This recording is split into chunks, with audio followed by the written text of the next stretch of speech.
Now, news just in. Commuters on the Tuas West extension of the East-West line can expect early closures, late openings and full Sunday closures from next month. These due to repair work scheduled to begin following the October 14th train disruption. Early closures on the weekend will start from November and for limited periods in 2021. Commuters can also expect full Sunday closures. Now, if you recall, services across 3 train lines were concurrently shuttered for about 3 hours on October 14th, one of the most serious power-related incidents to hit the MRT network in recent years. Well, SMRT, the Land Transport Authority and MRT train supplier Alstom apologized for the incident at a media briefing today. They explained that the breakdown was caused by a series of events. First, the faulty cable between the Tuas Link and Tuas West Road stations on the East-West line combined with the malfunctioning of a circuit breaker at Tuas West Road station culminated in a power trip of the North-South and East-West lines. The breakdown of the Circle line was caused by an attempt to draw power from the Buona Vista intake substation. Our staff in drawing power from Buona Vista intake, the cable fault should have been first isolated.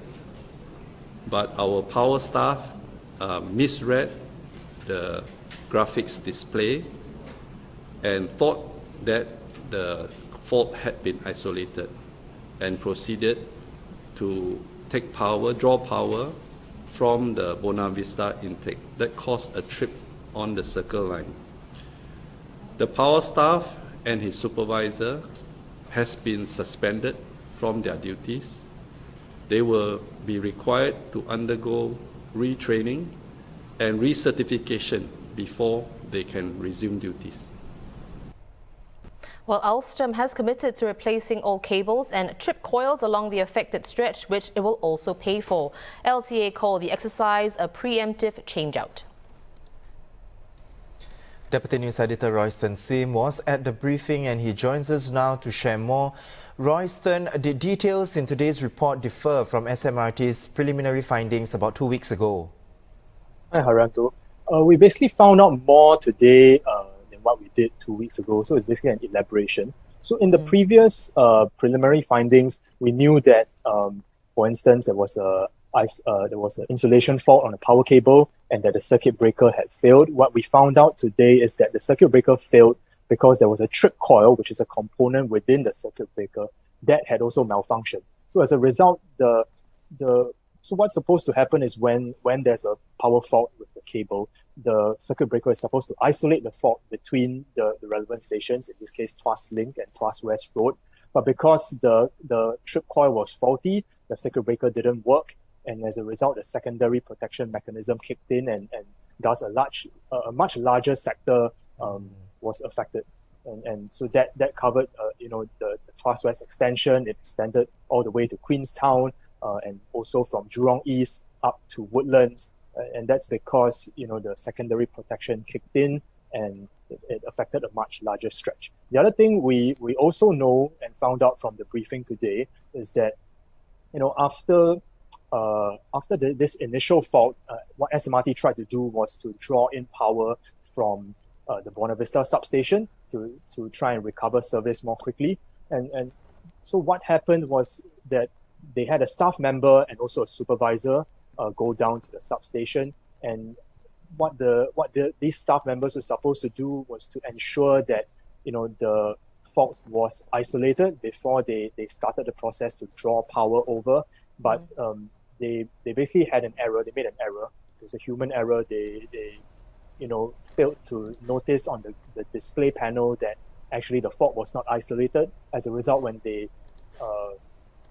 drew the power over or tried to draw the power over to the Tuas sector, that caused a power trip, and as a result, a reasonably long stretch of the Circle line from Harbourfront to Serangoon was down as well. Right. So we know it was a bit of an extended disruption. So Royston, when we spoke to our colleague, senior transport correspondent Christopher Tan, one day after the breakdown, he said SMRT's response took longer than expected for the situation to be rectified, about 3.5 hours. So now that we know more details, was the long response time justified, you think? Oh, I think it's still a really long time to recover service. And also today we found out that the incident affected 123,000 commuters in total, 110,000 on the north-south and east-west lines and 13,000 on the Circle line. So one of the most major disruptions we've had in a very long time. The other thing we learned a bit more about today during the briefing was, we got a bit more insight into SMRT's thinking in terms of the recovery process. So when the fault in the western sector happened, they said they had two options. The first was basically to try and send a staff member down to the Tuas depot substation to try and rectify the fault there, but that would take quite a lot of time. So they decided to go for the quicker option to recover service, which was to draw power from the Buona Vista substation. But because that didn't work as well, in fact, that caused the Circle line to break down. That's when, about maybe 40 minutes into the incident, they made the call that, they wouldn't be able to restore power so quickly, and that's why they decided to detrain the passengers. And so I think on the Circle line, there were 3 trains that were affected, and the process took maybe about 20 to 25 minutes. And that's why the Circle line, the service was able to resume first. But for the north-south and east-west lines, there were 12 trains in total that were affected. They managed to, detrain passengers from 11 trains, I think before 9 p.m. But there was that one last train where, it started raining, there was lightning risk. And so that took, it took much longer time for them to finally get those passengers off the train and at the station. And I think all these factors combined resulted in the total incident time, lengthening to more than 3 hours. Right. Now that the cause has been identified, preventive measures are well in place, or at least will be put in place. The contractor will replace all 22 kilovolt cables, as well as all 113 trip coils on Tuas West Extension. Now, while this is going on, SMRT will have more frequent checks on the trip coils and cables. Are these sufficient remedies, you think, Royston, that will prevent a similar breakdown from happening?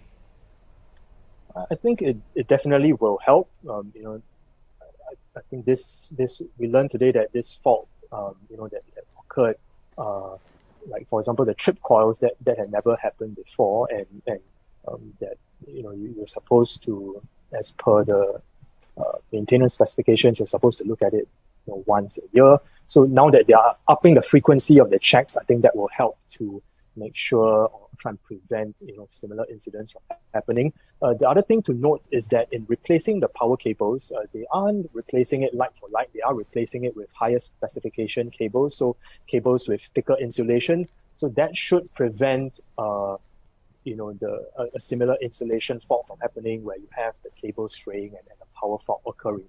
The big question I think that remains unanswered is that the Tuas West Extension is still a very new MRT line. It opened in 2017. Now here we are in 2020.